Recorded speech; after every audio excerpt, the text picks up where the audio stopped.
57 in rain sucks here, man. I'm telling you. Yeah, it sucks here too. When your But blood thins out a little Well, hey, bit over the years. yeah, that and when your livelihood depends on you working outside, that really I don't sucks. have that problem. Yeah. Well, Yeah. That's why I set myself up. hey, it's got to Yeah. rain for that shit to grow, Jeff. The rain's a blessing, brother. That's right. If it rained from when it's dark, it would be great. But when it rains 24 hours straight, I can't work with that. I can't do nothing with that. Right. I wish it rained every night from 8 o'clock till 6 in the morning. 8 a.m. till 6. Wait. No, it's 8 p.m. to 6 a.m. would be I was perfect. gonna say that sounds dicey. No. Yeah. Anyways, Sean, we're really struggling here. We got a 9-mile-an-hour breeze and 57 degrees. Yeah. Yeah, I had 15 or 16 miles. So yeah. Yeah, a little bit more for you on the coast there. It was hell. It was hell. It was hell. It was living hell. it's warmed up throughout the day. It's 32 right now. I drove my daughter back to school today. It was about 22 degrees this morning. That's How do you even cold. keep your car on the road?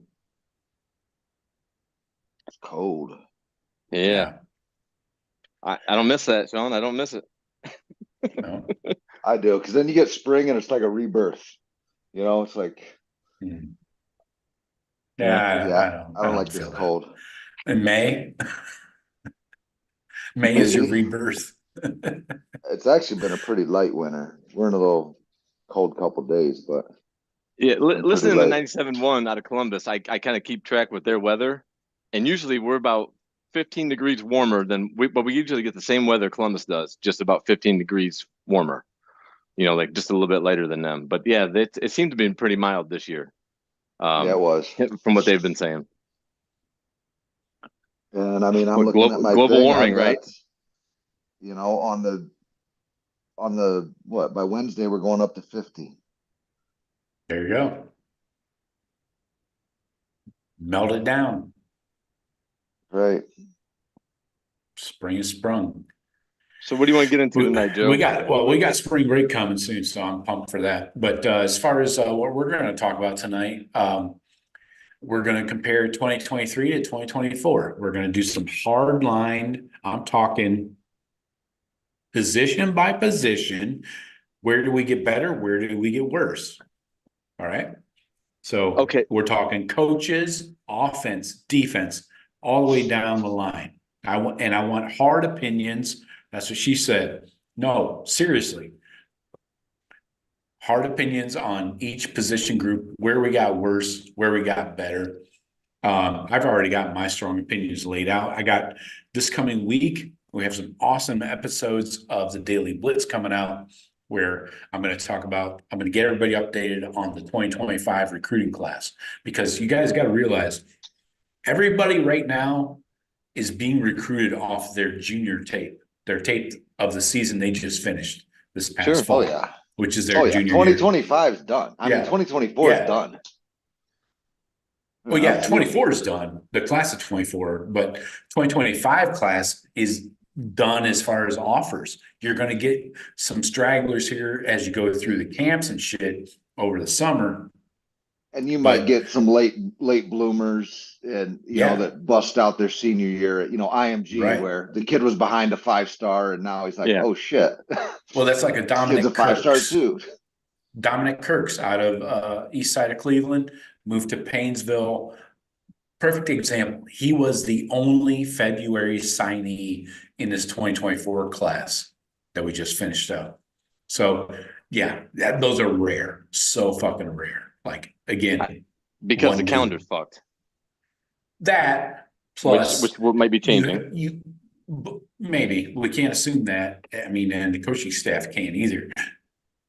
Now with the way kids are bouncing around though, and NIL, it's like shit. They may have to start taking, broadening the base. Like, hey, we got this Florida kid that's committed, but let's keep some feelers out on some other kids. Oh, we already got some. I would say 10 to 12 offers for 2026 guys already, and mostly quarterbacks. If you folks haven't checked out the the video vault on the BuckeyeCast.com, please. It is my site, owned. It is basically a YouTube with no ads, and it's all Buckeye shit. So you can get all your recruiting highlight videos there with no ads. You can get have a ton of classic Ohio State videos, like condensed games going all the way back to the 60s to modern day, of condensed games. Like my guy Johnny just mentioned, he emailed me earlier today. He saw his boy Jack Tatum in the Rose Bowl against USC laying out the quarterback from, what was that, 68, 69? I forget the year, but so we've got a ton of content there. Right now we're at over 120 videos. I'm working on it every day, putting more shit out there. The main focus is recruiting, but we've got more than 30 old condensed games. I'm talking 60s up through the 2010s and more coming. I'm putting more stuff out there every day. So check out the video vault. It's on the BuckeyeCast.com. There's a free trial for 3 days. Get in there. We got people joining every day. And it's only $6 after that per month. $6. If you join if you get the annual membership, you save. It's a cup of Joe. So she said, or a thin slice of pizza. So if you do join for the annual membership, you save 2 months. You get 2 months for free, $60 for the year. So keep that in mind. We're going to continue to grow that thing. It's not going away. So I don't want people to think that it's going to shut down after a month or two. No, this stuff is not going away. The thing is, you don't have ads because I have full control. With YouTube, I don't have full control. They take away like any copyrighted videos, like my film breakdowns I did all last year, gone, because YouTube doesn't allow it. The recruiting highlight tapes, gone, because YouTube doesn't allow me to reuse the huddle videos. So I made my own site. Can you just link to them? No, they live on my site. The videos are not outside of my site. No, I understand that. I'm saying on the YouTube stuff, can you just link to videos, and that way you could access them that way, but it's obviously not preferable. No, you can't. They will bust you if you use that content in your show. It's frowned upon. What I'm saying? No, it's more than frowned upon. They will fucking. I got a 3-month. We'll call it a slap on the wrist. Anyways, it's not good for the channel when I get banned for 3 months. It hurts the traffic, and other people can't find the show because we're basically like shadow banned. But anyway, big words, not useful tonight. So video vault is the point. We're going to get to the chat, I promise. But tonight we are talking Ohio State offense, defense, coaches, 2023 versus 2024. What is proven? What have we seen on the field versus the big other P word, potential? Not the one you were thinking of, Jeff. But first of all, we got to get our guy in here, right? We got to get him in here. Yeah, he's late. Weeks, where's he at? Months. Where's he been? I don't know.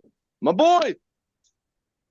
Tyvis. Hi, my name is Tyvis Powell, former Ohio State Buckeye and national champion DB.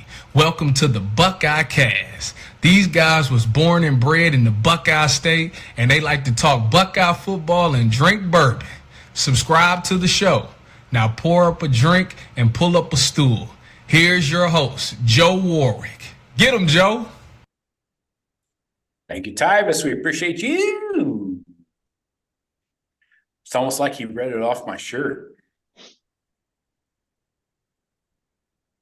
All right. See that? Right. All right. So starting off, where do you want to start? Super chats get read first, of course, obviously. questions, comments, those will get reign over everything else.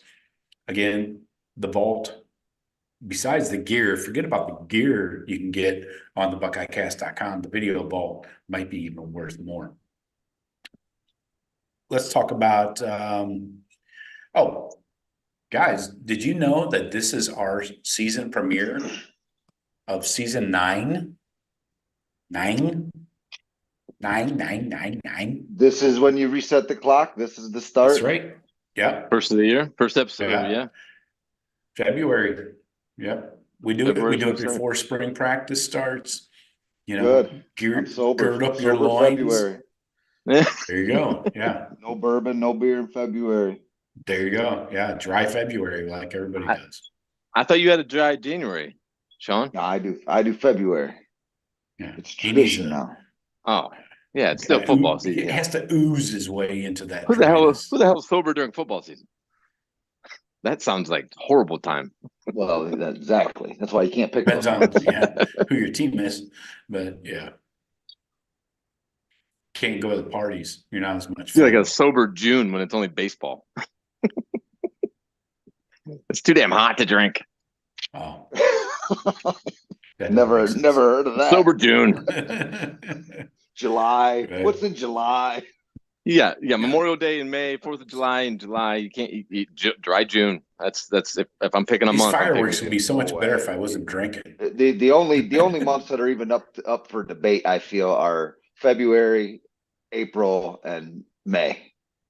Wow. For me, March might be for others. March is my birthday though, so that's probably just not going to happen.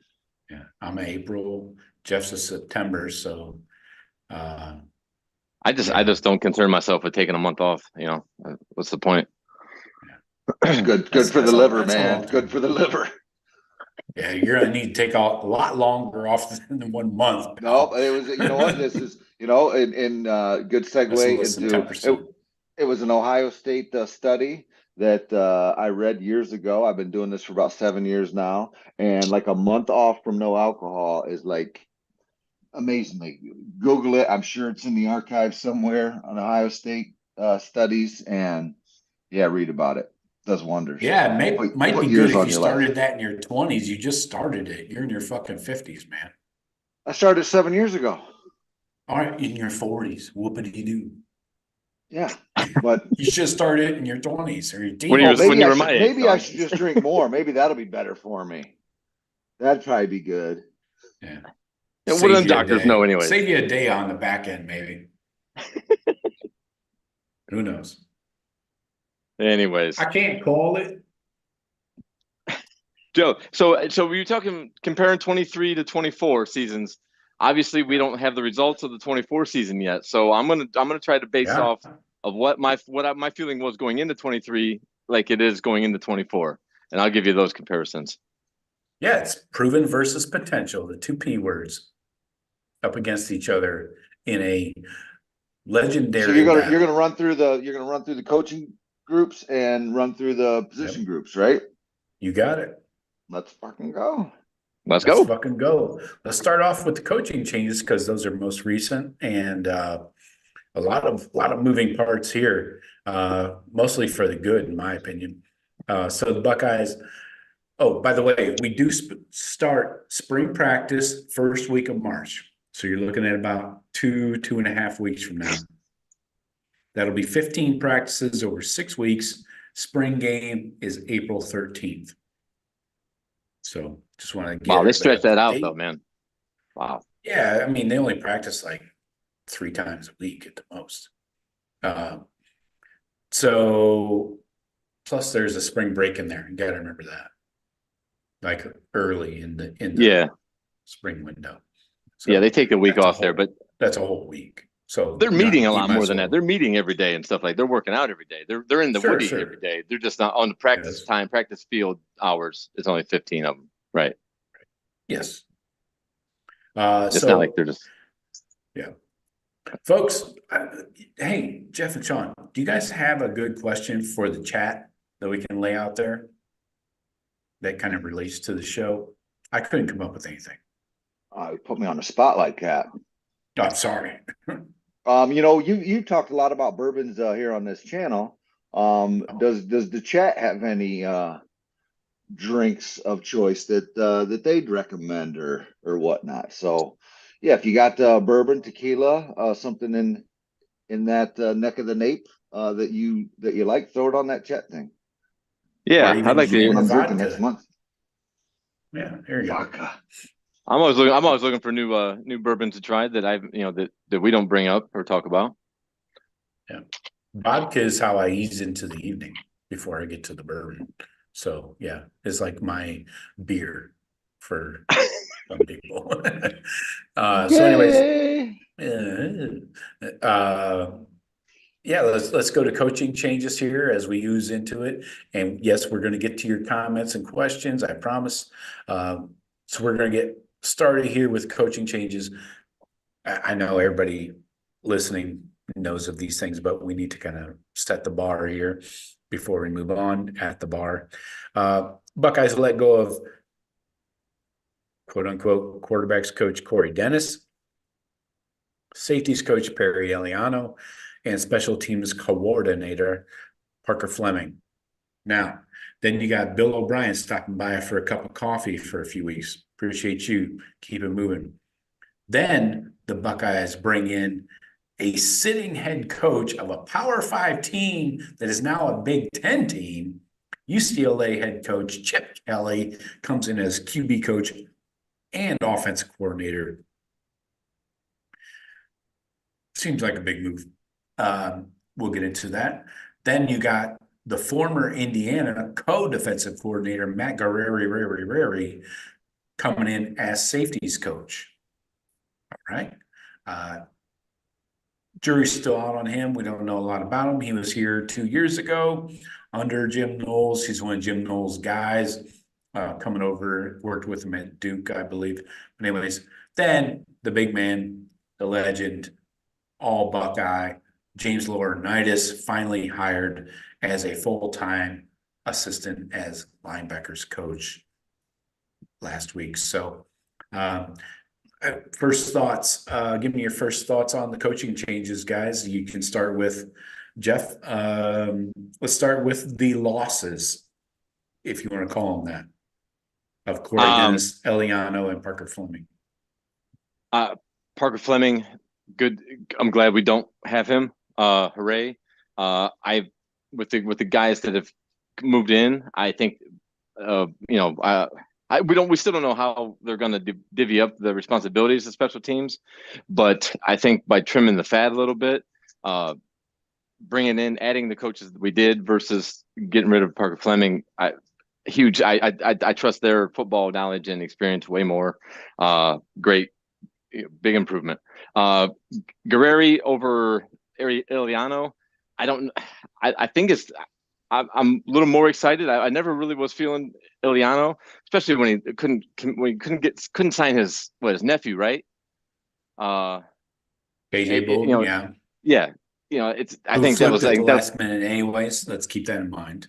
That was probably the nail in the coffin, I think, for Ryan Day. With Guerreri being a Jim Knowles guy and being comfortable in knowing that three safety system, it's a safety-driven defense, Jeff. Yeah. Right. I think it can only be an improvement. I'm sure Knowles will be more comfortable with him. We'll see what his chops are on the recruiting trail. Adding James Laurinaitis is a home run all the time, all day. That dude I think he is vital.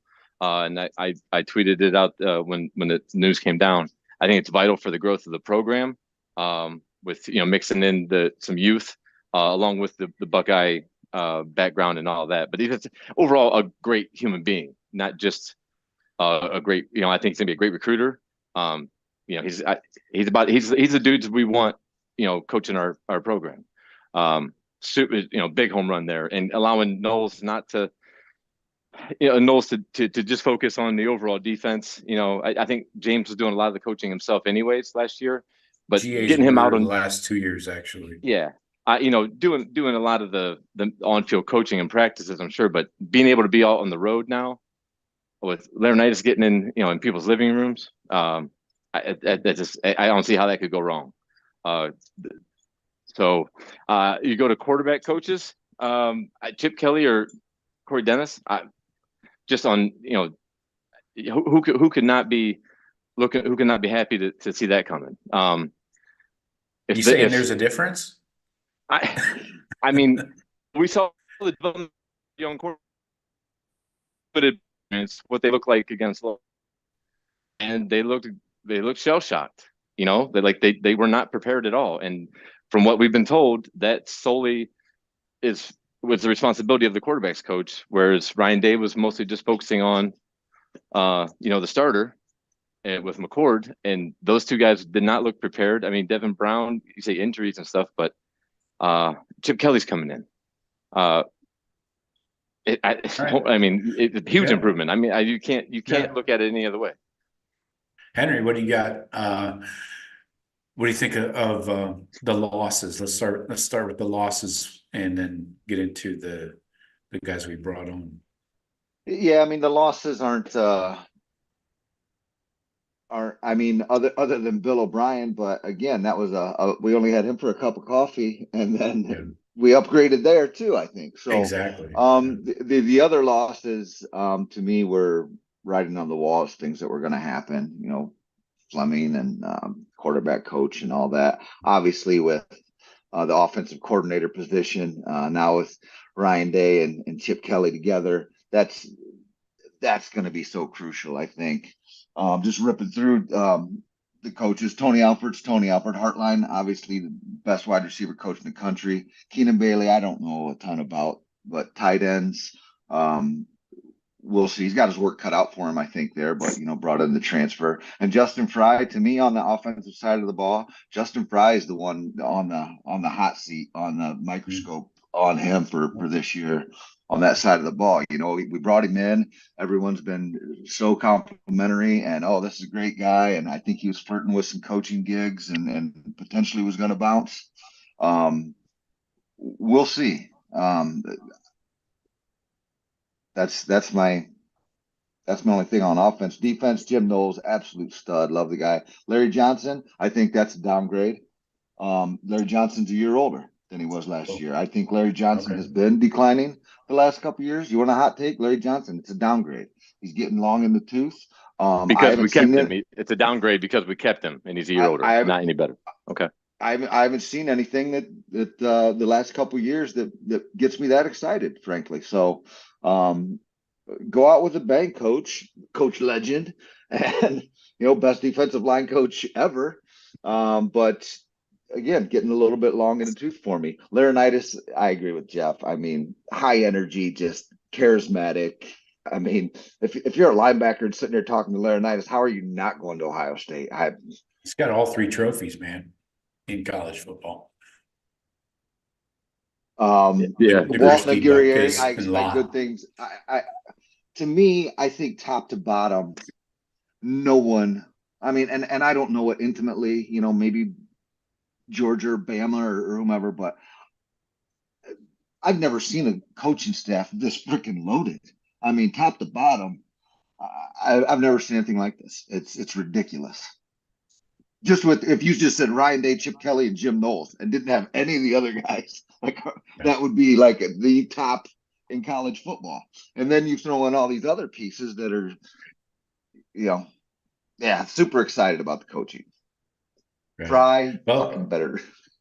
Yeah, I mean, for each side of the ball, you got your positives, your strengths, and your weaknesses.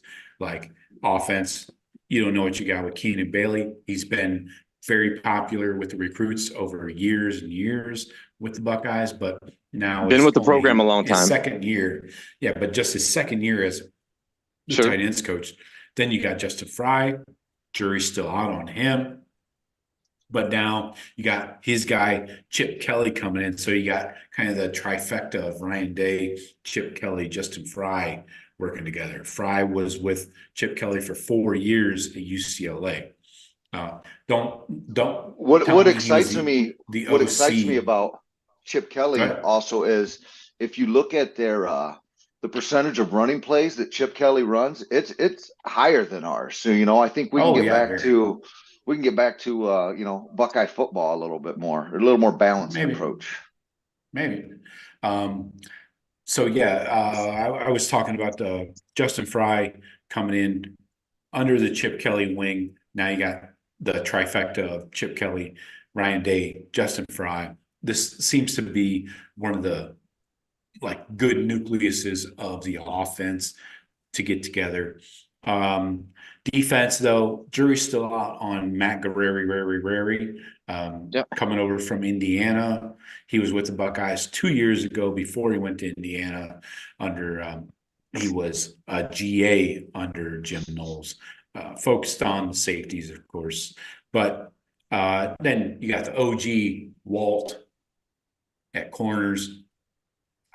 He's quickly making a name for himself. This guy has ascended very quickly.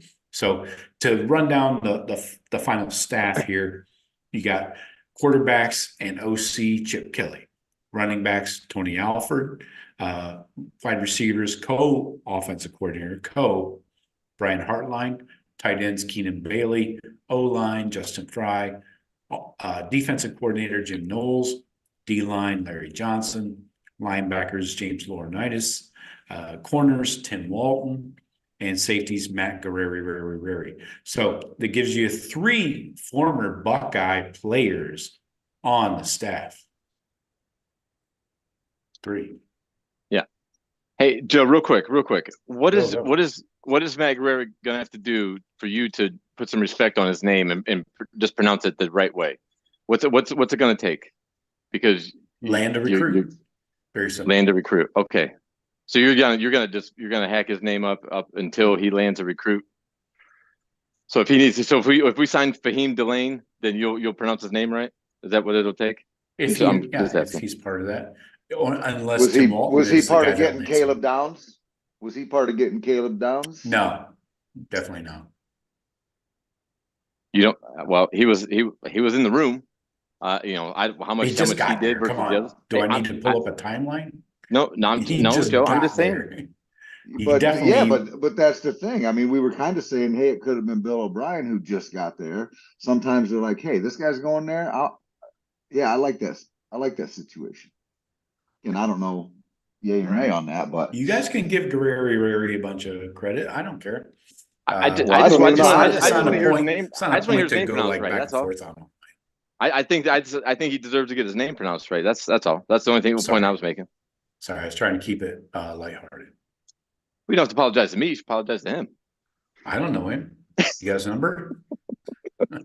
Fuck.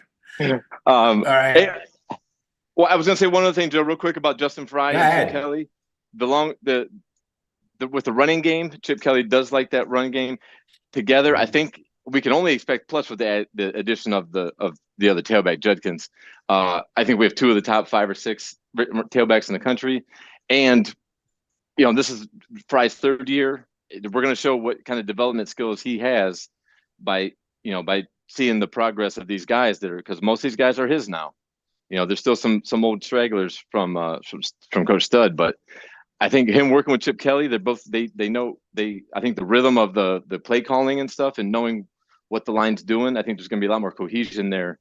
I think it's going to help Fry develop his guys more and Chip Kelly calling plays because he knows, they're on the same page at least, as far as what they're coaching and what they're trying to execute. Yeah. So this will be a big year for Fry. Big year for Fry to see how that line develops. I think this is going to be the most helpful to Justin Fry and Deal. Sure. If he doesn't prove it this year, then it's, this is the best opportunity or best situation he could ask for. Henry, you got an outlook on Justin Fry? We haven't talked about him a lot lately. Do I have an outlook on him? Yeah, like how you see things going forward with him, how he's done it in the past. I don't think he's done great in the past. I think that the talent level that we've accumulated on the offensive line has been subpar to Ohio State standards during his tenure. Again, am I going to blame any of that on him? Some of it I am. But then I feel that if you're running game coordinator and it's 3rd and 1 and you're doing jet sweeps, man, no, yeah, that's not good. So again, I don't love the guy. Everyone when he came in, everyone was so excited about this guy, and I just haven't seen it yet. And I'm not writing him off or anything, but that's what's holding us back right now. Okay. I agree 100%, Sean. That's good. 100%. All right.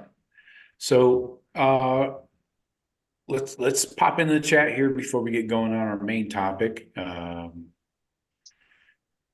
May have to run to the restroom here in a bit, but I'll keep you guys up to date. All right. What are you gonna throw up? or some, yeah, almost out of bourbon. That's a problem. All right, let's pop in the chat. Then we'll get on to our main topic, which is 2023 versus 2024, proven versus promise. Reginald is first in the chat. What's up, Reggie? He says, will the tight ends and safeties coaches handle special teams coaching? That's a great question. Reginald is, always in on the special teams. He wants to know everything about the special teams. That's going to have to be announced by Ryan Day. I assume it's going to be a 2 or 3 coach kind of combo platter where these guys come together. I mean, kind of like it was under Urban Meyer. Remember, Kerry Combs did like punt and kickoff or whatever. So I assume it's going to be at least 2 coaches. Maybe even Ryan Day will have a little finger in the pot there. We'll see. But as soon as I hear something, I promise I will let you know, because I'm curious myself, honestly. Billy says, howdy, gents. Howdy, Billy. Odysseus says, better across the board. Sounds good. Badass Buckeye. Bab, what's up? He says, LOL, that's what she said. See, I can't put that in context because I don't know when you sent that. I assume it was funny though.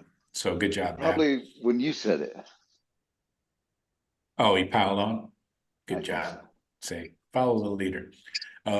Doug says, OHMF's IO mother clucker. Anyway, Odysseus, especially at QB. Yeah, right there. Reginald says, Fry better have a good offensive line or he will fry. Ooh, burn. A lot on Fry. Odysseus says, O-line is the biggest. That's what she said. I'm just going to keep saying that for everything. Doug says, it's rare now for kids to not come in early. That's what she said. See, you just keep firing them off, Henry. I'm going to keep reloading, and you just fire them off. Odysseus says Tatum was an assassin. Yes, did I mention Jack Tatum? Good, I'm sure I did. Yeah, kind of his nickname. Micah, what's up, Micah? Almost at 300 subs. I know. I'm so pumped. We are almost at 300 or 3K subs. 3,000. 300 would be depressing. Micah says, good to see Sean doesn't have any Lions party tonight. Yeah, no, that's done. Yeah. It could have been an after party. Doug says, I did a couple dry mornings. Okay. Me too. There you go, Doug. Baby steps. See? Yeah. We're getting there. Odysseus says, dry off season for me. Wow. What's an off season though? That's pretty badass, Odysseus. That's off. Aggressive. That's aggressive. You start hitting the bottle first day of 2-a-days, and you end it at the bowl game, and then dry all summer. That'd be. You'd have to pay me a lot of money for that. 24/7 over a football season, you probably should dry out for another 6 months. Billy says, I went a year plus without drinking. Clarity of mind is overrated. Good one, Billy. Odysseus says, save it for fall. Okay, so Odysseus is like a all or nothing kind of guy. I'm good with that. Doug says, I actually quit drinking and smoking weed for 15 years. Caught PTSD and said, fuck it.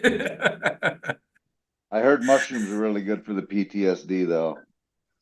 Yeah. Really? And There's a lot of stuff that's being legalized now for that treatment up, especially if you're up in the northwest corner of the states.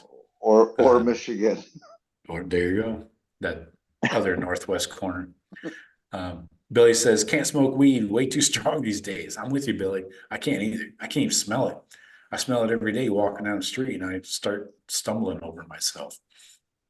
No. Odysseus says, bourbon and sour apple. Oh, varmint. Oh, don't say that, Odysseus. Is that like Crown? That Crown, you know how Crown has like flavors now? What happened to they have Crown the Crown Apple. What happened That to Crown that? Apple ain't bad in certain settings. Oh, in But- what? Certain settings. That's right. When you're I'm hanging not, out with kids? I've never been a great, What? I've never been a big Crown fan anyways, but is he talking like bourbon and sour apple, like just juice? Or like, is he like as a mixer or like an actual, I mean, what's he talking about, like sour apple? Yeah, Like, man. I don't We're know. gonna have to Bourbon get in it up. that bourbon They in don't the make apple sour apple cider. bourbon. Bourbon in the apple cider is pretty nice.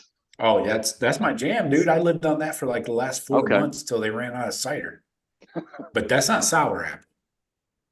Cider is different from sour apple juice. So Yeah, I'm Odysseus, not sure we're how. gonna need an update on your drinking patterns there. Yeah, I'm not sure how sour apple would taste with the bourbon. Some of those bourbon finishes are not would not. Yeah. I don't think would mix well with sour, but Right. to each his own. I make a sour juice to mix with vodka, like a vodka sour kind of thing. Sour puss. Yeah. I never was a fan of whiskey sours.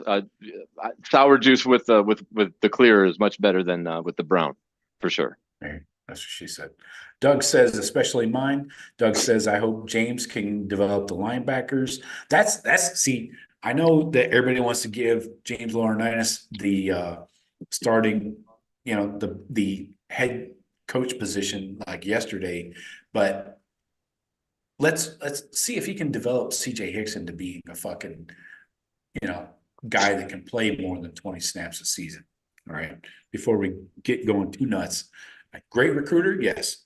Laurinaitis can walk into any room with trophies and gold pants and all that shit, but let's make sure he can teach guys. Not saying he can't, just I'd like to see it. Billy says if Laurinaitis can land TJ Alford, that would be a good start to his career. Yeah, TJ Alford's from over in Vero Beach. He is the #1 target on the Buckeye linebacker board.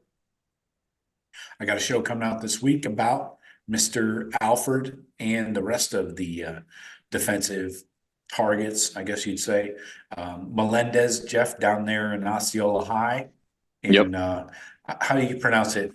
Kissimmee? Is that how you pronounce it? Oh, you sound so much like a New Yorker. Oh my God, it's Kissimmee. It's Kissimmee. Thank you. Yes, I call it yes. Disney. Yeah, Disney East. Disney adjacent, right? Yeah.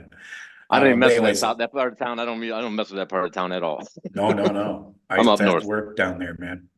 Yeah, I know you did. A lot of upsides if you're into recreation, downsides if you're into safety. Anyways, Yeah. new Any story, relation to Alfred? Is not Alfred to any be relation to the coach, broadcast Joe? on YouTube Live. Joe, no gotta keep it relation to moving. Tony Alfred, right? No, not at all. No relation. Okay, just checking. Yeah, that's what she said. Odysseus says, QBOC, big upgrade. Yes, I agree. Odysseus says safety may be improvement. So he's kind of on the fence on with Rary. Odysseus says linebacker upgrade. He's talking about the coaches, obviously. Odysseus says Dennis was honky talking in Dallas. Yes, he's talking about the Cotton Bowl where some of the coaches went to a concert during the week. I'm not sure that was the reason why we got had a bad night. Let's call it that. Anyways, Dennis had no experience, and he was gifted that position. If Ryan Day was born on third base, where was Corey Dennis born? Right. Keeping it moving here. Thanks, guys. Billy says Guerrero is a bit of an unknown, but he gets to learn under Walton. Good point. Doug says Lincoln. He learned under Knowles. You know what I mean? He knows Right, Knowles' initially. system. He learned Right, that system. but now he's got Walton as the secondary coach. So, yeah. Good point, though. He's actually been much longer under Knowles. Doug says Lincoln Keenholz didn't even know where to stand. Travion was pointing out where he should stand. Yes, you talked about the Cotton Bowl. Let's talk about more about the Cotton Bowl, please. No thanks. Billy says Lincoln Keenholz looked competent that game. He got in late season. Don't know what happened by Cotton Bowl. Yeah. I doubt he got many reps in that month leading up to the Cotton Bowl. Again, how do you prepare for your starting quarterback to get killed behind a sieve of an offensive line? Another story. We're not going to focus on that. We're going to finish up these comments and then get into the topic 23 versus 24. Billy says maybe it was no blocking up front. The bing, bing, bing, bing, bing, Billy. Odysseus says Matt Jones to center was a disaster. He hadn't called the line protection since high school. Fair point, Odysseus. What happened with Carson Hinsman? Was that disciplinary? I think yes. And I think Carson Hinsman might have started his last game at Ohio State. Just my opinion. Well, we'll get to the positions, right? We'll go through the positions. We don't need to rehash that damn bowl game again. I know. Link good call protections. Doug says he definitely wasn't prepared. Billy says Fry had 3 weeks to get in line and prepared. Odysseus says I think the switch was made 1 week before the game. Supposedly Hinsman had the yips. Billy says I get it, but the line should have been fall apart. Okay. Badass Buckeye says Hinsman went on air and criticized Buckeye. Oh, right. Badass Buckeye says we lost to Missouri because of coaching malpractice. Okay. Billy says mushrooms make everything all better, so I'm told. Sean. Yes, correct. Thank you. That's all we're looking for. I got no argument. No, there are studies, and I think it's being widely tested with positive things. The psilocybins for PTSD is in microdoses. I'm not saying get blown out and think that antennas are growing out of your ears and shit. That's also good, but you can't really do that on the daily. Oh, yes. And they're even doing that with X, right? X is now being diagnosed or being prescribed for. I wouldn't doubt it. I've not heard, but I think that's big up in like the Northwest, like Washington, Oregon areas. X was big in Orlando when I lived there. So I don't know what you're talking about, Sean. I never had any of that. That's not something you can microdose either. Well, you just chop them up, You never used a razor blade? Cut it up, put it in a jar, boil it, whip it around. I don't know. We can it's another show. We can do that maybe like in another after spring training. After spring football. Yeah, we can channel. Oh, me and Sean could go a couple hours on that, I think. Great. Anyways. All right. So let's get into our topic here. I gotta take a stretch. Oh, cattle dog. And a drink. You guys get your thoughts together. Where do you want to start? I'm not good at. I can't read that much at one time. Well, we'll start on the offensive. We'll go offensive positions. Upgrades, downgrades versus 23 to 24. You want to start O-line? So we're going to do coaching staff, which we kind of already covered, but we could do a general, and then position by position, offense, defense, and anything else? Anything else you're looking for? No, that's it. We could revisit this topic exactly as soon as the season's over and compare 23 season versus the 24 window with all the final results. but but going into how we felt about this time last year, going into looking at what team we had, I remember my thoughts for the most part as far as what I was expecting or hoping to see. I mean, going through the records and stuff, we almost nailed it. I think all of us were pretty close on what we thought the overall record would be. So, quick question for the chat. Odysseus says juice. Where do you get sour apple juice? What brand is that? Because I've never seen that. like Anyways, not regular apple juice, but sour apple let's juice. continue. Yeah. Okay. I mean, is that like a Jolly Rancher in a bottle? So yeah, let's start. All right. So what we're going to do is we're going to lay out departures from the 2023 team. All right. Because we're trying to lay out how the 2024 team looks to you. You know what I'm saying? Uh-huh. So we're taking who we had in 23, subtracting them to make our opinions about whether 2024 is better or not. So let's do, do we need to do coaches? No, we already did All right, coaches. Let's quickly do it. we Let's talked about quickly do it. And just give me an up or down, yes or no. 2023 versus 2024. Is this a question? Which was better? Okay. 24, up, definitely better. Okay. Yeah. Yeah. I Same mean, here. almost everywhere. I mean, almost everywhere. Upgrade. All right. Is there any downgrade? Well, I don't see Sean's take on Larry Johnson being a year older. That's a nuanced way of looking at it, Sean. I mean, I think, but the guys we had a handful of 5-star defensive linemen that we lost, I think, strictly to NIL, to money. So Larry Johnson was still able to sign or to get commitments from Justin Scott, Lightfoot, those guys, but we Again, lost them at the last minute because the money. I'm a that's spoiled not, I don't put Buckeye that on fan. assisting. What's that? I'm a spoiled Buckeye fan. I want Bosa's Okay. and Chase Youngs and all over the field on that D line. And that's not unrealistic at all. No, he I set the bar. Yep. Okay, so across the board, 2024 coaching staff is better, other than maybe a couple minor spots. At least, and that being you don't said, know what I you're don't know going to who get if you lose a Larry Johnson, right? Exactly. That's, I mean, so Larry Johnson's safe, but again, I feel the D line needs to pick it up a little bit. Okay. All right. So we're all on board there. Yep.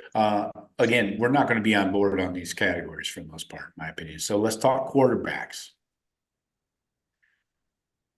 I should probably set you up. Okay.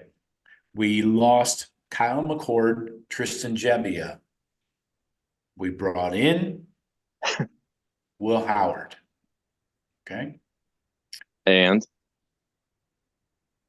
you want to talk recruiting too? Oh, the quarterback room from one year to the next overall. The quarterback room overall.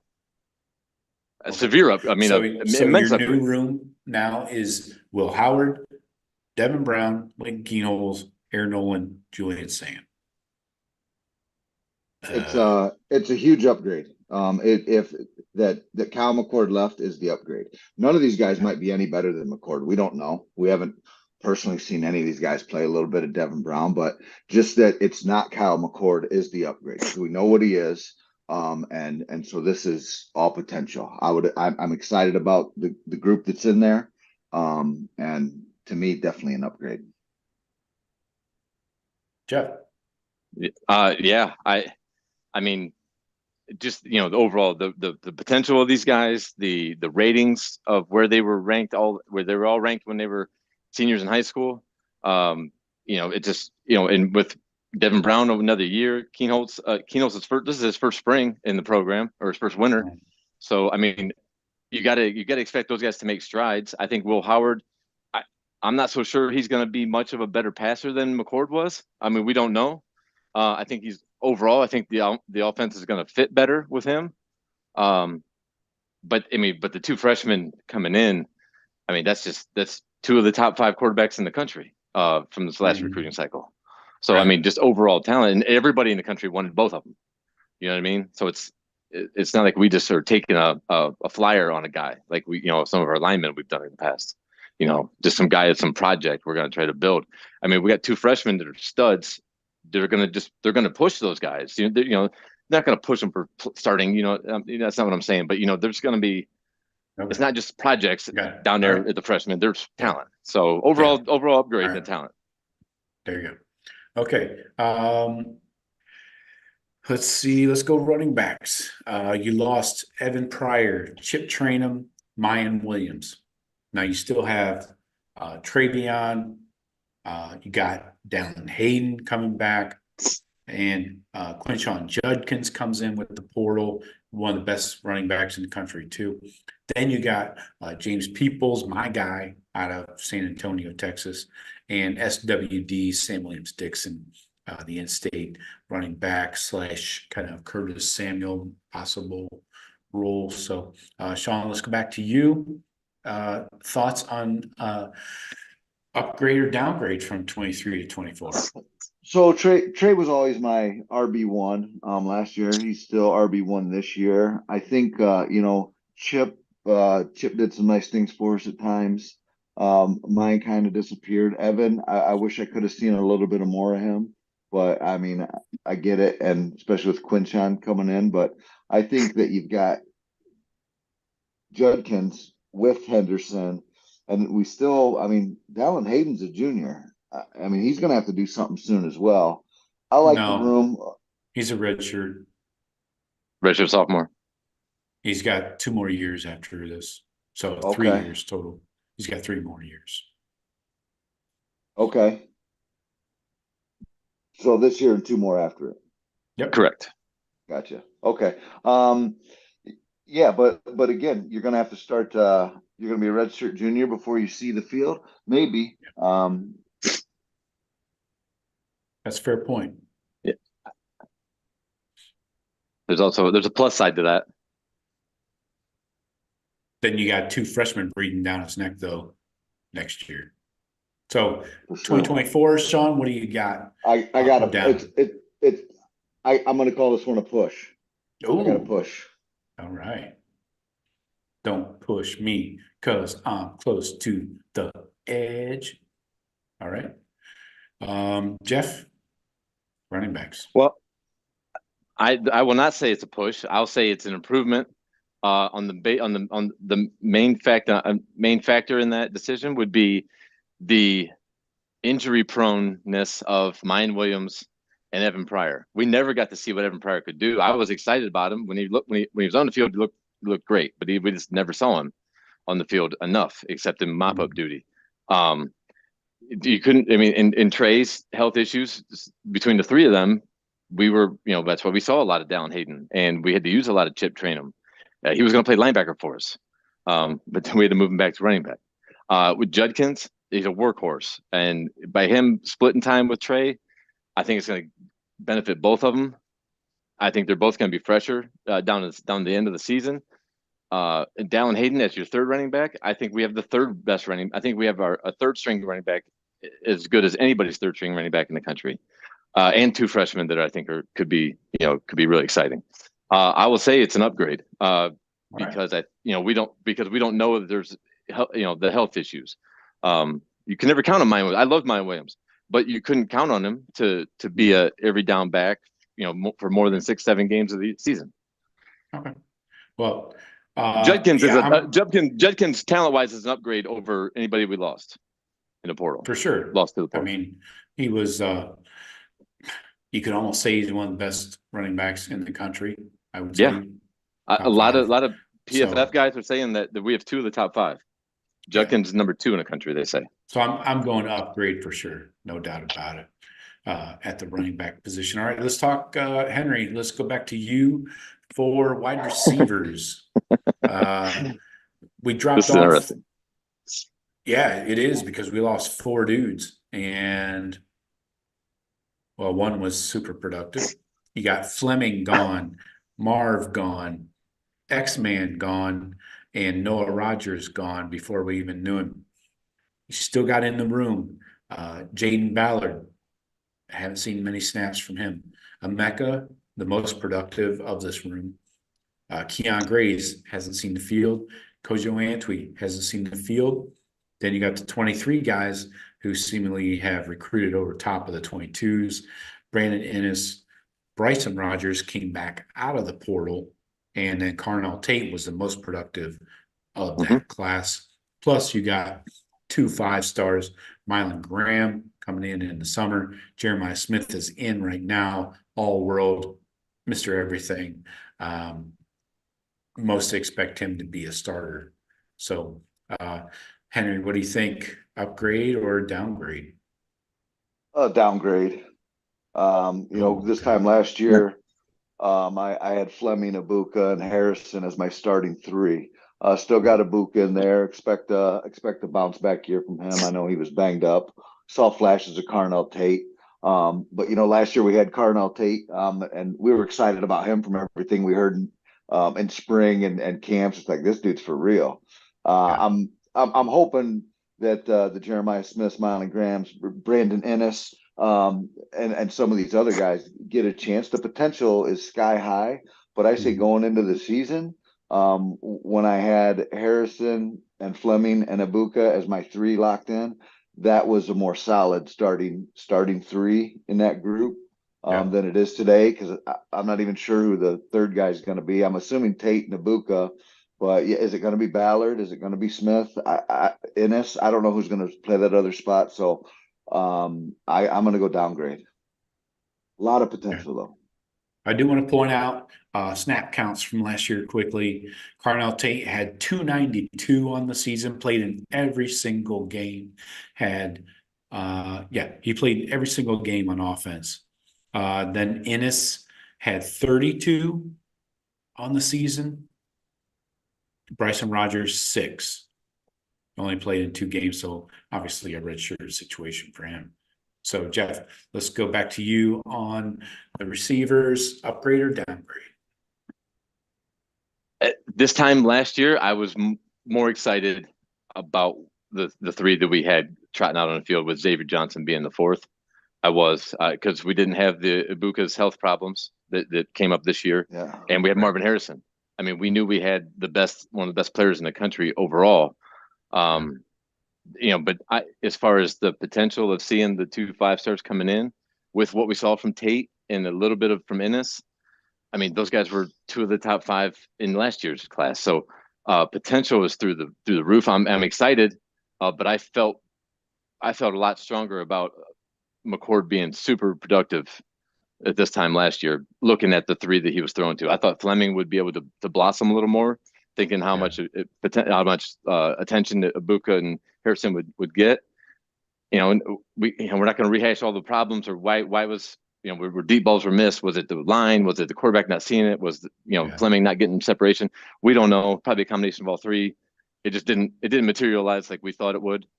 But I did feel a lot better about the receiving starters last year than I do right now, because of the experience and just what, the talent overall. I was hoping I could catch you guys up in some 5-star glasses with the 5-stars coming in and Tate. It's super exciting though, because we have potential. We have a one thing word. Yeah, they say Jeremiah Smith's a generational talent. But we just, you're not knowing it yet. Right. We don't know. Can I put out a side note? You guys can tell me shut up if I'm fucking wrong in your opinion. Can we hold Brian? Yeah, I know. I don't even need to preface that, do I? Nope. When can we call out Brian Hartline for totally missing and on 4 swings in 2022?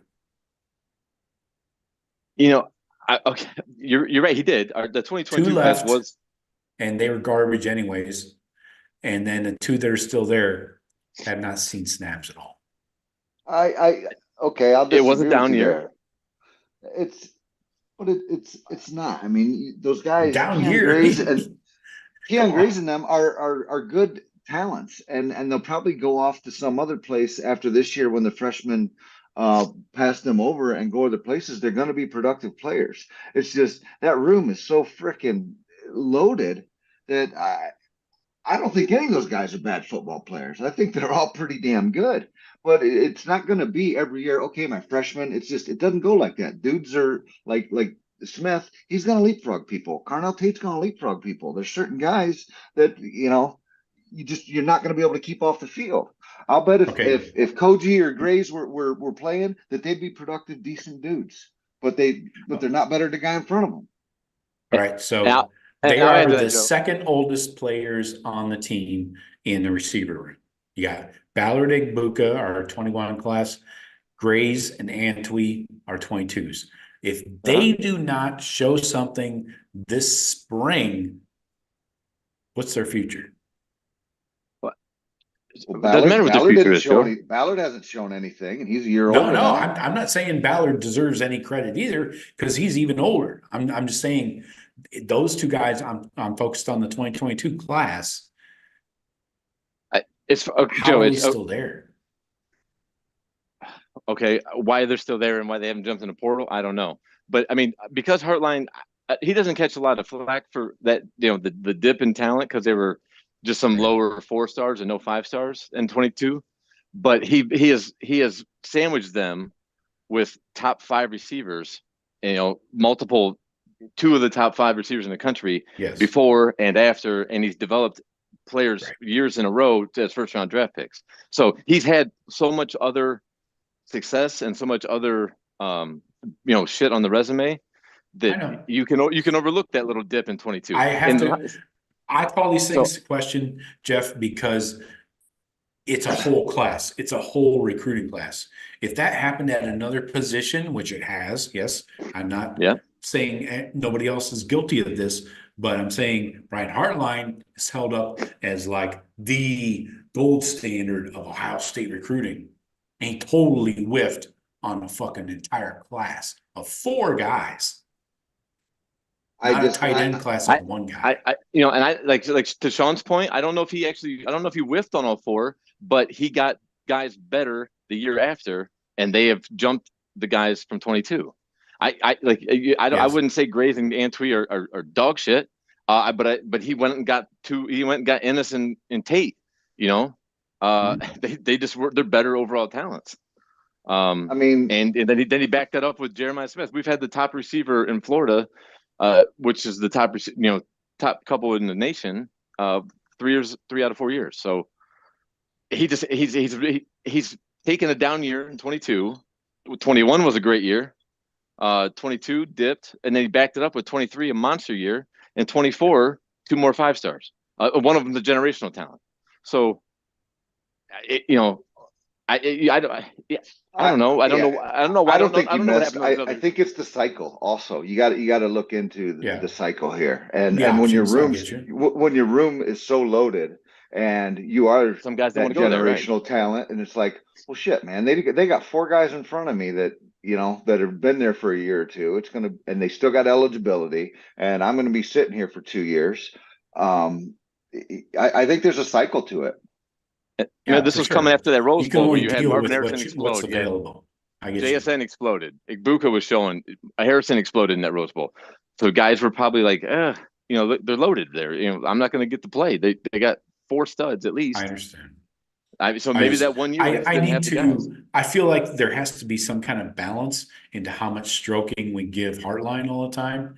Not us, but people, Buckeye fans in general. I don't love Brian Hartline. Well, you can't, Joe, because he's regarded, and the stats play it out. He's the number 1 recruiter in the country. You can't say the guy's fucked up. He's not fucked up. He's built the best room across any position, and at his position.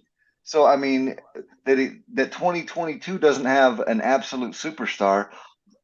Okay, those guys don't grow on trees, though.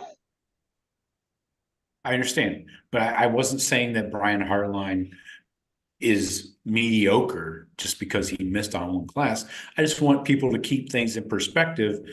After he didn't recruit anybody like in 2019, and kind of 2020 he did, but I want people to remember that there was a class in 2022 that was not full of 5-stars that Brian Hartline brought in. There were 5-stars in that class at the receiver position he did not get. So I think I just want some balance. No, but when that recruiting class signed, there was and 5 coaches. wide receivers.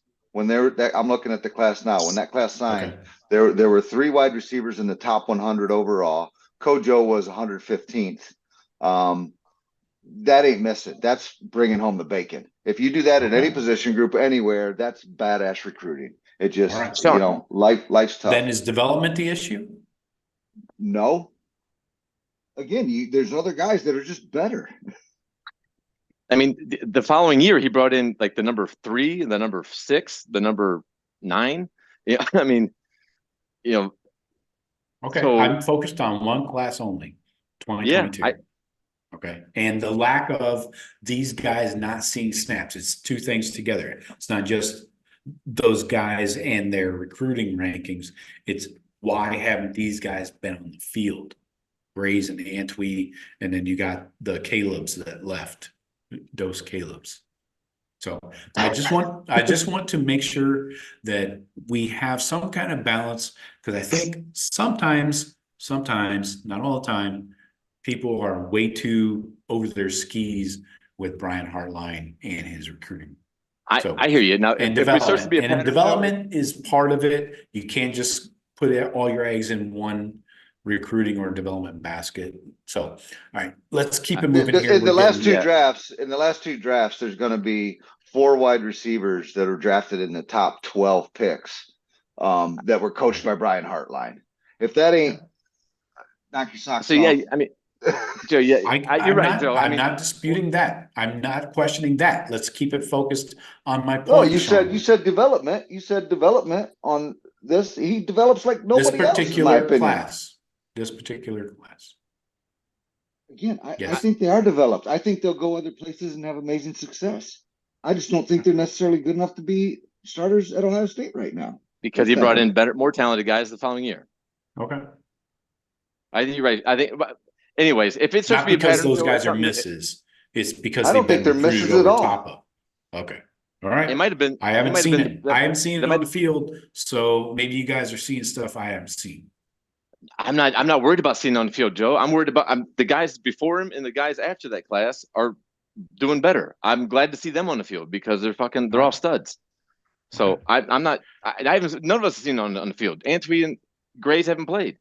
I'm not, but I don't give 2 thoughts about it because the guys that are playing are studs. All right, so let's keep moving here. So we have we can't make any judgments on Antwi and Keon Grace. Tight end.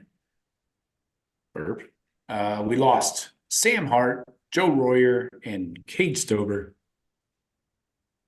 We got G. Scott coming back for 1 more year. We got Kaz Merrick coming in from Ohio University. The Bobcats. You got Bennett Christian coming off a PED suspension for a year. You got Jelani Thurman.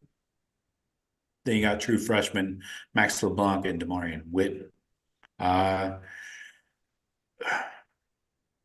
curious. Let's start. I think we started with you, Sean. What do you got? Up or down in 24? I'll go down just because Stover. I thought Stover was just a huge piece on the team the last couple years. Not just his play and his toughness, but leadership. And I mean, that's just a guy that's going to go out there and go to battle with you. So hopefully Will's got it. I've always been a big Gee Scott guy. Just, man, I want him to, we recruited him as a wide receiver and, then we threw a bunch of pounds on him because, again, was Gee Scott a mess? He would have been at wide receiver. That's for sure. It's kind of been a miss so far at tight end. I don't think he was able to put enough weight on to be that blocking guy at tight end. We'll see what this last year workouts do for him. But without Stover, again, I hope Kazmarek is really nice. Hope Gee takes another step, but I'll go downgrade. All right. Are you basing that on like a lack of experience mostly? Just on Cade to me was, he was a pillar of the team on offense. And, Okay. he had his screw ups or whatnot, but Not a great blocker. Yeah. no, but he's going to be he's going to be an Ohio State tight end that's probably drafted in the third or fourth round. That's a serious talented dude. So, Yeah. All right, Jeff, what do you got, up or down for the tight ends? I think I loved Stover. I loved everything he brought to the team. I don't know anything about the guy from Ohio. Jelani's a young, super talented stud. And the rest of the names you mentioned, I don't even think are should be involved. I'd say probably a down. Geez, yeah, he was a more highly rated receiver than Marvin was. Same class. He was with a 5-star. Yeah. Yeah. I'll go downgrade just slightly because of Stover. Everything else he brought outside of the pass catching abilities, but everything he brought to the team. Okay. Not having him, I was hoping I could catch you guys on some potential. I thought I could catch you guys on some. Well, I don't know enough potential. about that. I know they speak highly of the transfer, and I kind of forgot about Thurman. I mean, who came in like, hey, this dude might do something, but I just don't know enough about that. Will, if he was that good, maybe it translates. He's more of a blocker. I mean, he only had like 20 catches a year, I think, at Ohio, but he's the guy that we're missing basically right now. Jelani and Kazmarek are almost the same size, like 6'5", 6'6", 250. Jelani's just younger, I mean, by 2 years, so less experienced, but more freaky athletically. Obviously, his mom was a WNBA player, dad was a fucking NFL linebacker, so and he was amazing in high school. So, but the freshman, I think you can take out of the equation. These guys are at tight end. It's such a developmental position. You got to learn how to block. You got to learn how to catch. It's a lot going on there for a freshman. And these guys are kind of undersized anyways, LeBlanc and DeMarion Witten. So, yeah, I think a downgrade only because we're losing depth. We lost 3 guys, even though Royer was injured most of the time and didn't play.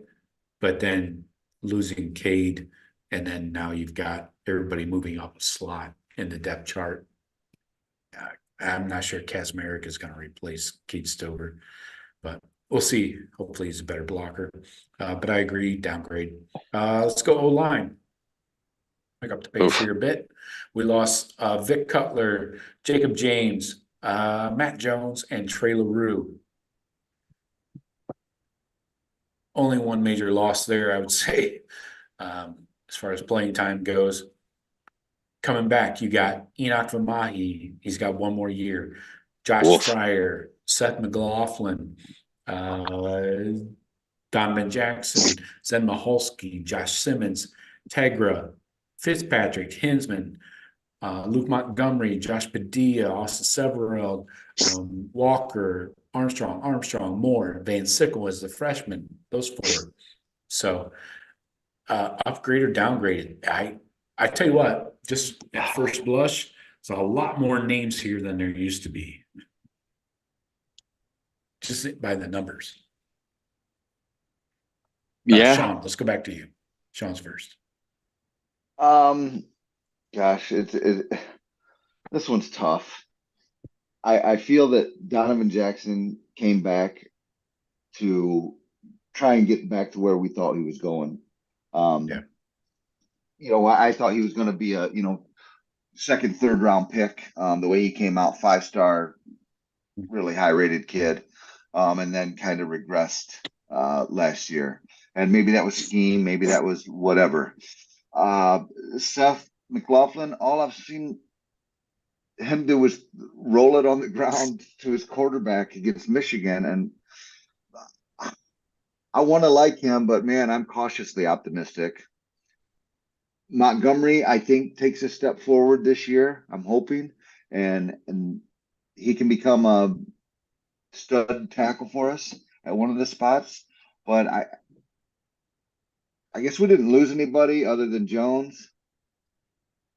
I'll say it's an upgrade. Oh, upgrade. Okay. Caught me off guard there. I wasn't ready for that one. All right. All right, Jeff, what do you think? I'm following Sean here. I think it is an upgrade.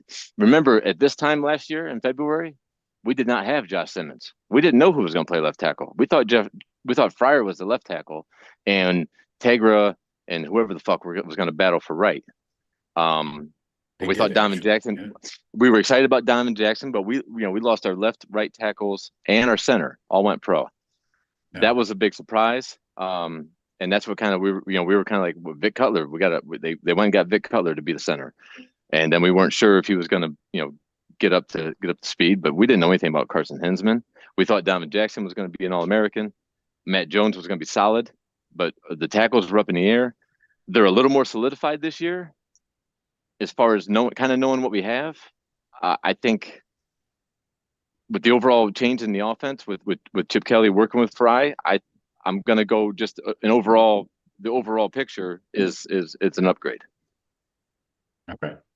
Because we were nervous. We didn't know what to think. We had 2 spots on the offensive line. We knew we're going to be, starters. We were up in the air on 3 of them. And I feel that last year was one of our worst years of offensive line performance in recent memory.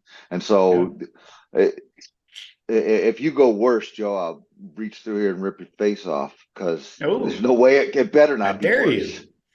Better not be worse. I think just strictly by numbers alone, warm bodies in the room on scholarship, it's much better. I mean, we did not have 8 dudes in 2 classes before. We got 8 dudes in 23 in the 24 class, 3 in the 22, 3 in the 21, and just 2 in the 20, and then Enoch, the lone 2019 guy.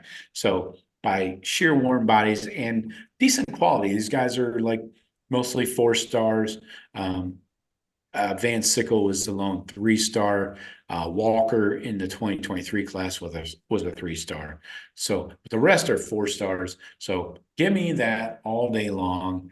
You can develop that. It's just going to take a little time.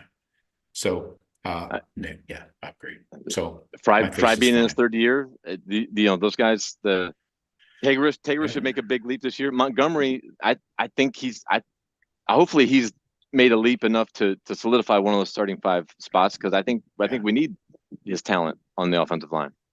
Yeah, we'll dig into position by position going forward, Jeff. As far as McLaughlin too, Sean, you said the only thing you saw McLaughlin was rolling the ball back in the Rose Bowl. I'm sure the coaches saw a hell of a lot more of him over the last 2-3 years of tape to sure go get him. Did. You know what I mean? He's had 25 starts. He said 25 starts at Alabama, at Bama.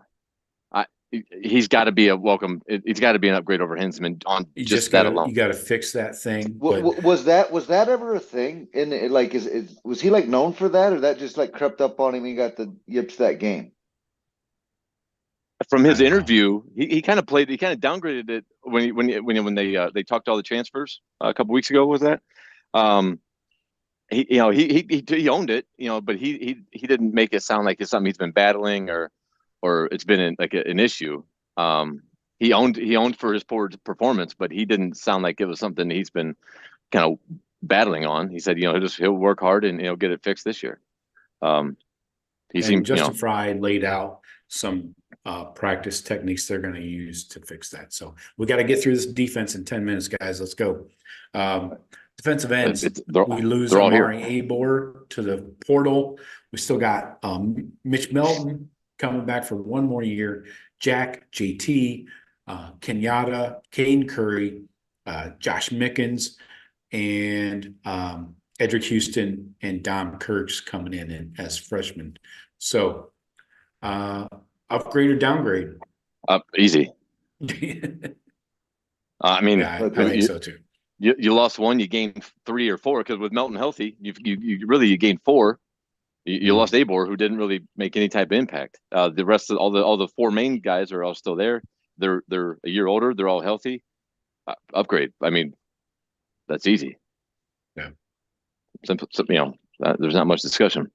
Sean, Agree, big argument? time. No, it's an upgrade. Just for the fact that JT came back. I mean, JT would have still got drafted, second, third Yeah. round, probably somewhere in there. And I think these guys are coming back for a reason. Sawyer probably got picked up somewhere as well. And you've got the guys behind them that have had some playing time. It's an upgrade at the DN, no doubt. Yeah. All right, D tackles, you lose a starter in Mike Hall, and then you lose a longtime guy, Jaden McKenzie, but you got Ty Hamilton coming back. Taiwan Malone, we haven't seen much of. He's running out of time. Tyleek, Hero Canoe, Caden McDonald, Jason Moore, and Will Smith Jr. Then you got freshman D tackle Eric Mensa. Upgrade or downgrade here. This could go either way with the loss of Mike Hall. Sean, let's start with you. I would say that this is a push. Ooh. Tyleek coming back helps. It would have been a major loss if Tyleek would have bounced. Tyleek gave me warm fuzzy when he decided to stay. To me, probably one of the most valuable guys that came back. We need an anchor there. He's that guy, and there's potential there. Taiwan, I don't know. Running out of time. I don't know. That might be a little aggressive, I think, Joe. Well, he transferred in last year. He's a 2021 guy. He did redshirt those. Yeah, but transferred in. He's gonna transfer in and learning the thing. I expect to see him get a lot more playing time this year and keep the legs fresh. So I think it's a push. I think we will expect about the same. But Tyleek's going to be an anchor and a stud. Okay. Yeah. With we didn't gain any talent better than Mike Hall, but the experience, of the Canoe and those guys being another year in the program may overcome that. The numbers, sheer numbers versus talent. I would say if a push is 50%, I think we're 52% upgrade, just barely over, only because of everybody gaining another year of experience, another year of reps. There you go. You're like on that. Potential. All right, I like it. Finally, somebody picks potential. I like it. I think this room is going to get better. Hero Canoe is going to be a big time contributor this year. You're going to see obviously Tyleek and Ty Hamilton alternating along with Hero Canoe. They're all going to play like interchangeable positions. Out of that young group of the 2023 class, Caden McDonald, Jason Moore, I don't think Will Smith Jr. is ready yet. He was injured all last year. So Caden McDonald is the one. He actually got snaps on offense in the Cotton Bowl at like a fullback. I saw that. So Caden McDonald is the guy I want to see on the field. So I think that the D tackle position is very interesting. I'm high on you. I'm high right now. I'm high on life. Linebacker. So we lost Reed Carrico, Steel Chambers, Tommy Eichenberry. Those are two starters in a two linebacker system. We got Cody Simon coming back, Court Williams still my guy, still there. Hopefully we can keep him wrapped in bubble wrap and not get injured in this spring. Then you got CJ Hicks, Gabe Powers, Nigel Glover, the transfer from Northwestern last year, Arvell Reese from Glenville. Then you got the true freshman, Peyton Pierce from Texas, Garrett Stover, cousin of Kate Stover. What do you guys think? We lost two starters. Sean? Man, I'd really like to break this down to weak side and middle. I think I think it's a downgrade. Cody Simon. not his athletic ability, obviously, but just his football awareness. They got Tommy going as a linebacker to be, probably a second, third round linebacker. To do that as a linebacker, you're damn good. And he was the captain of the defense, played his ass off. Cody's probably a better athlete, but does he know it like Tommy did? Yeah, that's the concern point. Sonny Styles, if what they're saying, Cody's been my guy. Hicks. If I may, just quickly, Cody's been my guy since 2021. He played that 21 season before Tommy even got there. Cody Simon was starting middle linebacker with a torn labrum for the entire year. He got labrum surgery before the Rose Bowl when the Buckeyes played Utah out there. So I do want to give him some credit because he's actually older than Tommy Eichenberg and more experienced. But go ahead, Sean. Sorry. No, but he's been there longer, been hurt a lot, but he Tommy was that guy. So hopefully Cody can be that guy.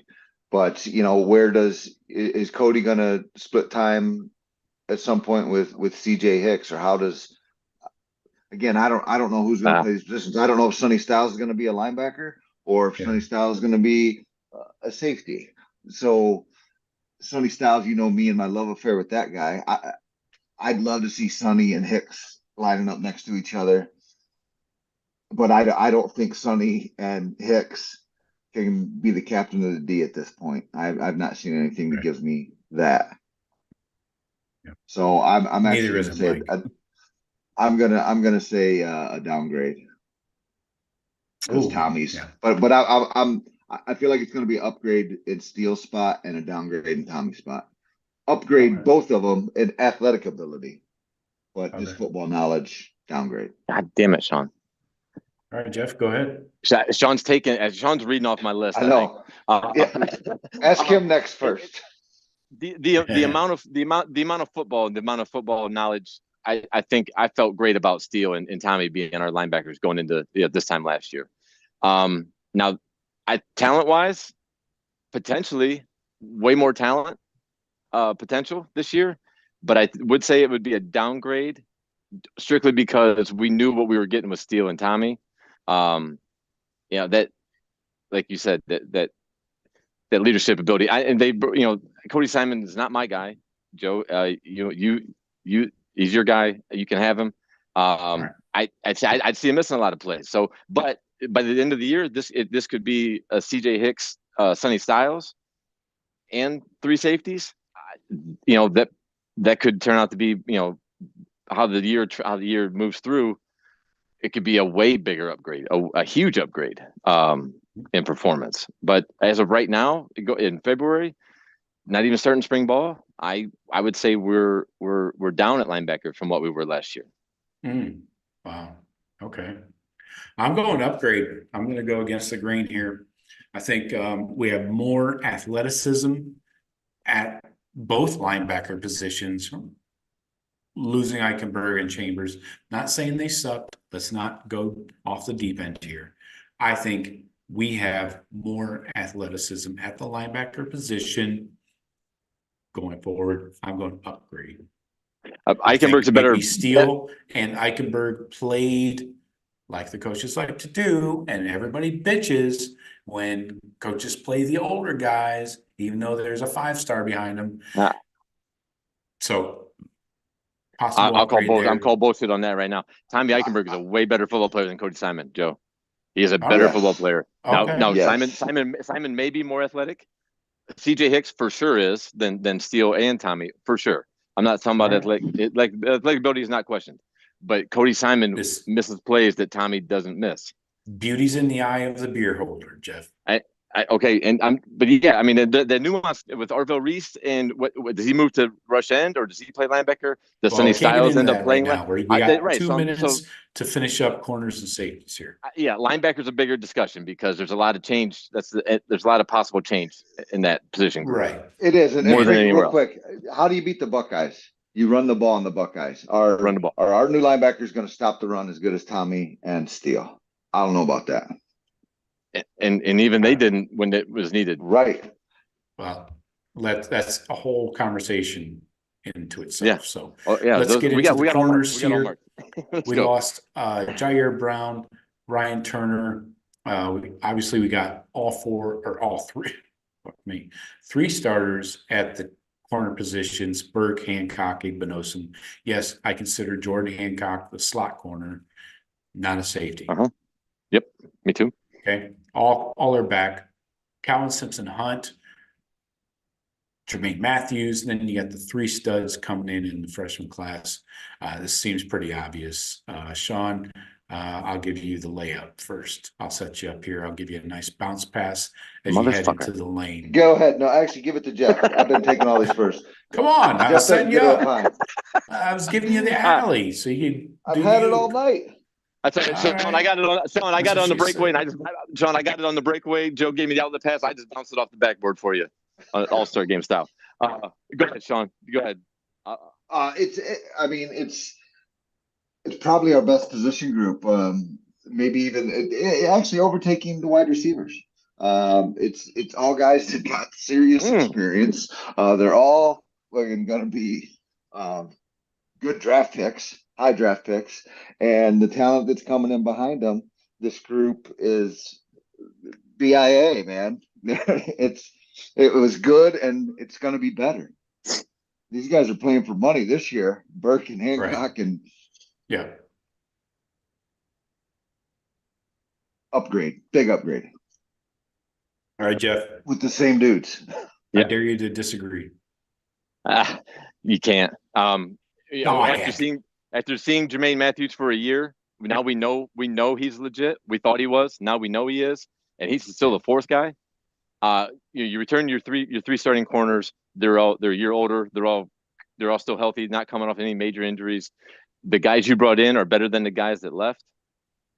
It's hands down no brainer. We know now that Jermaine Matthews is a solid fourth. We feel good about Calvin Simpson Hunt. And the freshmen, you gotta expect them to be great. They're some of the best in the country. So coming in, you couldn't get much better. You can't ask for a better to have a position grouping in better shape than our corners. All right. I think we're going to lead right into the exact same feelings on safety position. We lose Cam Martinez, Josh Proctor, and Kai Stokes. You got Jihad Carter coming back, who we haven't seen anything from. Lathan Ransom returns. Sonny Styles. Then you got Bonsu, Caleb Downs, Malik Hartford, Cedric Hawkins, and then the true freshmen, McLean and Roker coming in. Sean, what do you think? More of the same? I mean, pretty much. That Ransom's back. I'm a big Ransom fan. I know he's had his ups and downs through his career, but big Lathan Ransom fan. And then bringing in Caleb Downs, that's huge. I mean, I was a big Proctor guy too, but Caleb Downs to me is even better than him. And again, with the guys Jihad Carter, we kind of thought he was going to come in and get playing time. And again, I don't think it's a miss. I think Jihad Carter's solid as shit, but the guys in front of him are just absolute studs. Dealt with some injuries too. Yeah. I go up. Jeff? Caleb Downs. If we got Caleb Downs out of high school, Perry Eliano is still on the coaching staff. Yeah, for sure. I mean, you know what I'm saying? He missed a on huge like upgrade. 6 or 7 dudes, man. So a huge upgrade. I mean, he's one of the best players overall rated in the country as a true sophomore coming in. I mean, he's a huge impact player. That alone makes it an upgrade because he's better than anybody we left. I love Josh Proctor, inconsistent for a couple of years. Had his best year last year. I would like to see him back again, but we don't know if he would play. If Ransom comes back and is healthy, never the same as Ransom's had Caleb 2. Downs. Right? No question. He would have never. Downs would have taken this job for sure. But if Ransom can come back, he's had 2 major injuries. Major. If he can come back and still be at his same mobility, same speed, our safety room is one of the best in the country still. A huge upgrade. Caleb Downs alone huge upgrade. I don't even know about the freshmen. I don't know much about those two at all. But it don't matter because we got the best safety in the country. Yeah. You know what I mean? Yeah. For this class, for this year, for this season, this is a major upgrade. Some work has to be done going forward on that safety room. But for now, 2024 class or 2024 season, this safety room is hands far above anything you could have imagined going into this past winter. And so, we're in good shape to upgrade. land a couple of the top 5 safeties coming out. Delane, that Fahim Delane, we're in real good shape for him.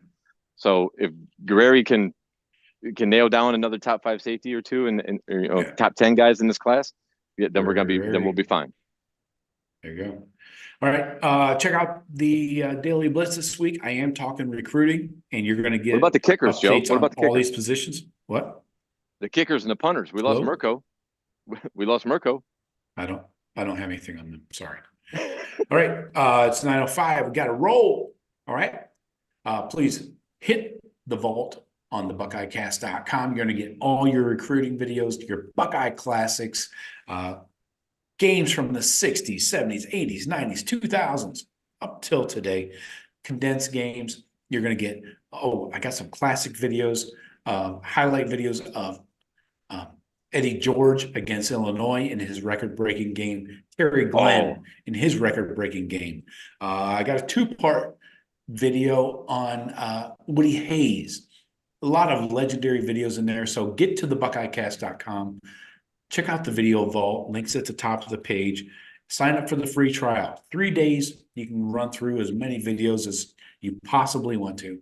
And we've got over 120 in there now. I'm adding more every day. So, and a ton of recruiting stuff. So check it out. Jeff, Sean, appreciate you. Sure. Anytime, brother. You know. See you later. Peace. Go Bucks. Guerreri.